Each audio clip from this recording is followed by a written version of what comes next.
Wish you all a very good morning. The Indian Administrative Service is the dream career of millions of aspirants in the country. Therefore, at the outset, let me wish you all IAS aspirants the very best in your efforts to join the civil service. My agenda today is as follows. I will begin with a brief introduction to the IAS. I will then describe the format of the exam. Next, I will explore why the CSE is considered so tough and provide some pointers as to how to crack the exam. Then I will speak of the post-entry training. I will move on to how the IAS is a way of life and offer you some takeaways on how to live that life from my own service career of 33 years. Let me begin with a brief introduction to the Indian Administrative Service. Formed in 1946, the IAS is the premier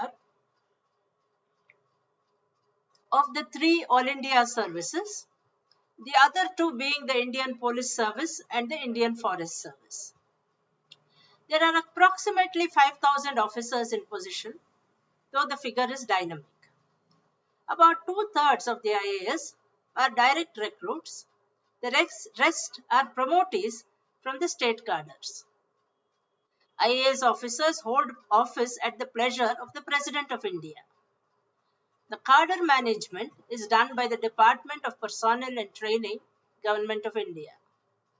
At the top of the hierarchy of the IAS officers, at the center, is the Cabinet Secretary, followed by the Secretary, Additional Secretary, Joint Secretary, Director, Deputy Secretary, and Under Secretary. What is the present format of the civil services exams in India? Some details of the exam have undergone changes since my time, but the broad format remains the same. The UPSC, the Union Public Service Commission, is the agency which takes care of the entire recruitment process. Recruitment to the 24 services, including the All India services, that is, the IAS, the Indian Police Service, and several Group A and Group B central services like the Indian Foreign Service, Indian Audit and Account Service, Customs and Income Tax Service, and so on, is conducted via a common exam called the UPSC Civil Services Exam, or the CSE in short. Now, the exam is conducted in two stages. Stage 1 is the preliminary examination held in June every year. Results are announced in August. Stage 2 are the mains, and the mains in turn has two parts. The written examination held in October every year, results announced in January, and the personality test or interview which is held in March and final results usually announced in May. Now, most candidates take several attempts to crack the exam. General category candidates are allowed 6 attempts, OBC category have 9 attempts, and SC/ST candidates are allowed unlimited attempts till they are 37 years of age. There are several eligibility conditions including age, which ranges from 32 to 40 depending on category, citizenship, which includes some other nations along with India, and education, which is generally a degree but includes other qualifications like the ICAI, MBBS, and so on. Now,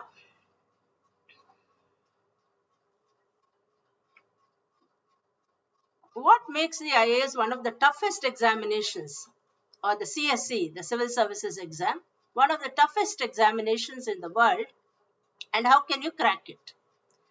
Now, the CSE is tough to my mind, chiefly because of the competition. When I wrote the exam in 1987, over 1 lakh candidates appeared and only about 100 made it into the IAS. Secondly, the exam process is long and excruciating. It stretches over a whole year, and one sits in the actual exam for about 32 hours from preliminary till interview. So it requires staying power. Third, the content can be wide ranging and it tests knowledge, aptitude, and attitude. All this makes the CSE daunting for the aspirant.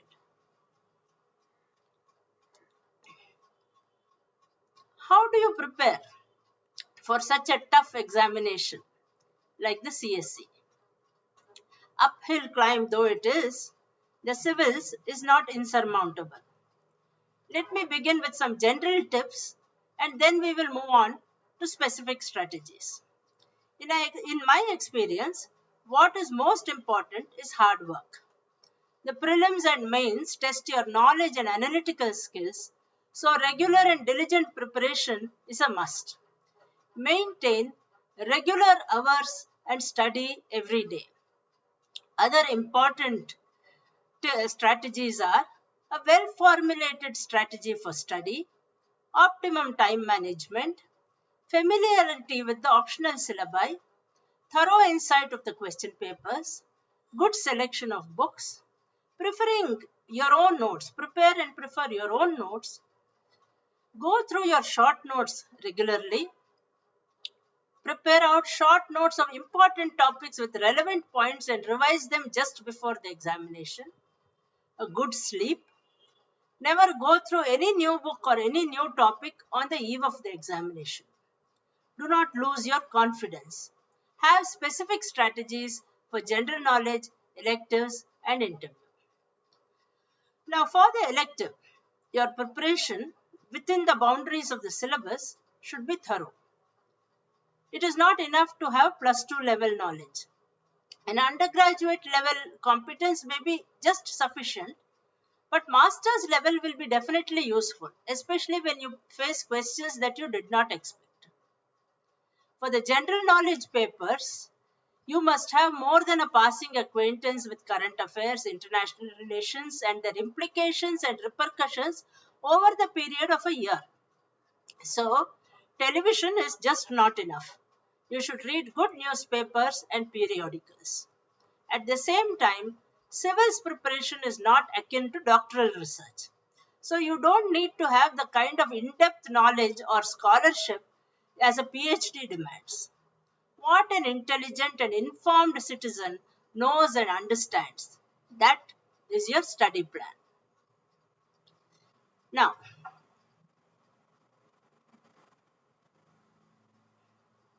the third stage is the interview. Officially, it is called the personality test. And the objective of the interview is to assess the personal suitability of the candidate for a career in public service by a board of competent and unbiased observers. The test is intended to evaluate the mental caliber of a candidate. In broad terms, this is really an assessment of not only a candidate's intellectual qualities, but also social traits and interest in current affairs. Some of the qualities that will be judged are mental alertness, critical powers of assimilation, clear and logical exposition, balance of judgment, variety and depth of interest, ability for social cohesion and leadership, and intellectual and moral integrity. The technique of the interview is not that of a strict cross-examination, but of a natural, though directed and purposeful conversation that is intended to reveal the mental qualities of the candidate. The interview is not intended to test either the specialized or general knowledge of the candidate, which has been already tested through the written papers. Candidates are expected to have taken an intelligent interest not only in their own special subjects of academic study, but also in the events that are happening around them, both within and outside their own state and country, as well as in modern currents of thought and new discoveries which should rouse the curiosity of all well-educated youth. The interview standards are very high and require thorough preparation as well as commitment. So, in preparation for the interview, don't just read. Also spend some time thinking about what you read. To summarize, the interview guidelines are as follows. The interview tests you for your ideas and opinions. Speak your mind and express your views fearlessly. Practice in mock discussion groups and participate in them actively. Thorough knowledge of your subjects helps. If you are working, thorough knowledge of your profession helps too. Knowledge and opinions about your stated hobbies is important. Prepare for situational questions. How will you solve a problem situation? Don't be hyper or interrupt.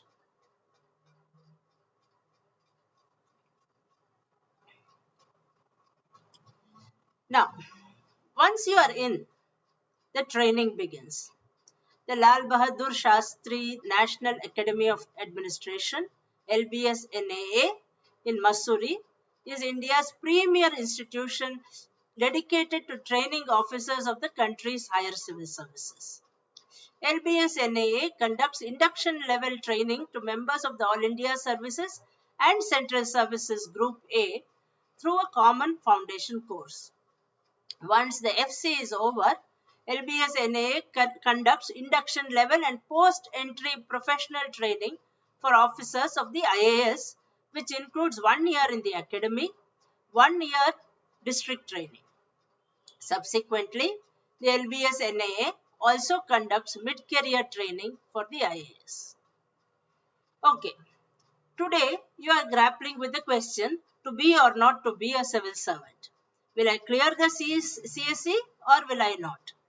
But a few years from today, you would have entered the prestigious pantheon of the IAS. What does being an IAS officer entail? A service officer performs a variety of functions. She handles affairs of government, both the framing and the implementation of policy. Implementation of policies calls for supervision and also traveling to the places of implementation. It entails disbursement of funds, which calls for personal supervision. IAS officers are answerable to the parliament and state legislatures. What is significant is that an officer's functions and responsibilities change at different points of her career. At the beginning of her career, she joins the state administration at the subdivisional level as a subdivisional magistrate, looking after law and order, and it is a very prestigious post. It looks after general administration, development work. At the district level, IAS officers work as district magistrates and district collectors or deputy commissioners. This is also a prestigious and visible post with responsibility for district affairs, including implementation of law and order, magistracy, and developmental programs. Officers also serve in the state secretariat or as heads of departments or in public sector undertakings as managing directors. IAS officers may move from positions at the state under deputation to the center and back again. At both the central and state governments, their work involves formulation and implementation of policies. Policy formulation and decision making is done by officers at various levels like Joint Secretary, Deputy Secretary, who all make their contribution, and the final shape to the policy is given or a final decision is taken with the concurrence of the minister concerned or the cabinet, depending on the gravity of the issue. How is the job of an IAS officer? It is stressful but satisfying. There is a lot of variety in public interface and contact. The problems are overwhelming, but solutions are possible. You will witness corruption, nepotism, might is right, but you can uphold the rule of law. What will keep you going is the love and affection of the people at large. From the moment you are in, what sort of civil servant should I be is the question that you will grapple with for the rest of your career. You will hear a lot about integrity, fearlessness, incorruptibility, neutrality, and so on. You will also watch bemused as those who extol those high ideals for you fail quite miserably in practicing what they preach. So I will speak to you from the corner of pragmatism. We civil servants are practitioners, doers, not philosophers or ideators. So pragmatism is right up our alley. Having said that, let me gather up some random pragmatic pearls of wisdom to share with you. First, learn to deal with expectations, both your own expectations and the expectations of those around you. Again and again, you will find yourself in situations where you have had little preparation, advice, or support. But you need to deal with the situation then and there. You need to solve the problem. Everyone within and outside the system will be looking up to you for guidance. There will be others who will be just waiting for you to make a mistake. Many years ago, I was posted as district collector of the new district of Udupi. At that time, my chief secretary Riley observed, wherever you stand, that is the district. He was sadly prescient. The entire population of the district, politicians, public and the intelligentsia that Udupi is known for, expected the deputy commissioner to wave a wand and the new district will magically manifest. Unfortunately, that is not the speed with which the wheels of government turn. There were no precedents. I had to forge my own path. It took time, patience, and effort, a lot of goodwill, and a lot of persuasion. But it was done. It proved to be one of the most fulfilling postings of my career. Second, nothing substitutes for presence. This pithy maxim encapsulates a number of things, so let us dissect it. Shortly after you join a new post, your office will try to house train you. Don't let it. Bring the value of your newness, your fresh perspective to your work. That is your particular value add. See for yourself, read for yourself, listen to advice, but decide for yourself. The best way to do this is through fieldwork. In the age of technology, it is very easy to create the illusion of awareness by data collection and data display in the confines of your office. You will also find many officers will send you complex computer pyrotechnics, all color-coded and diagrammatic. But when you visit the field, that is a whole different reality. The IAS is one job that gives you the luxury of exploring every nook and corner of your jurisdiction in reasonable comfort. I know many academics who long to have these opportunities. They cannot because they do not have a Gram Sahayak to show the way or a Tahsildar who will see to it that they are well fed. But you do. So, roam your piece of earth and you will learn to love the people that you have come here to serve, and you will enhance your own efficiency while doing so. My third point is somewhat contrary to what I said before. I would like you to use technology as much as possible. You are uniquely fortunate in entering service at the cusp of the new and the old India. So you can use the advantages of both.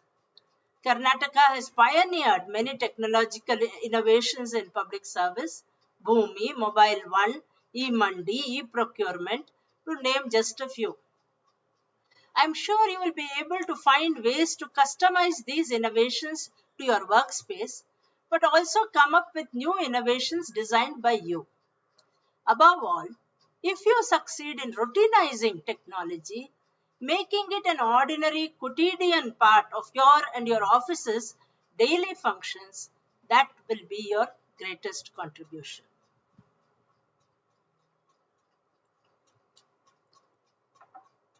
You may enter public service at a time when the system, as well as the environment around you, has become highly politicized. The levels of scrutiny of your professional and personal conduct by the media, the courts, various formal and non-formal watchdog agencies are as never before. In such a milieu, the importance of ethics is doubly important. I spoke of expectations. Keep your own expectations low. I spoke of idealism vis-a-vis pragmatism. Today, good conduct and ethics are not a function of idealism. They are a pragmatic necessity. Keep yourself clean. Keep your conduct above board, and you will be able to take tough decisions. You may not be able to please everyone, But you need not be shy of being firm. But when you act tough, act right, be well prepared. Proper justification and documentation will protect you. Try to be kind. Everyone around you is facing her own struggles, his own challenges. So, even when you speak truth to the powerful and the powerless, be gentle. As one senior said to me so many years ago, Satyam bruyat, priyam bruyat, na bruyat satyam apriyam, priyam cha nandrutam bruyat, isha dharmaha sanatanaha. Speak truth in such a way that it should be pleasing to others. Never speak truth which is unpleasant to others. Never speak untruth which might be unpleasant. This is the path of eternal morality, Sanatana Dharma. Thank you all and good luck to all of you.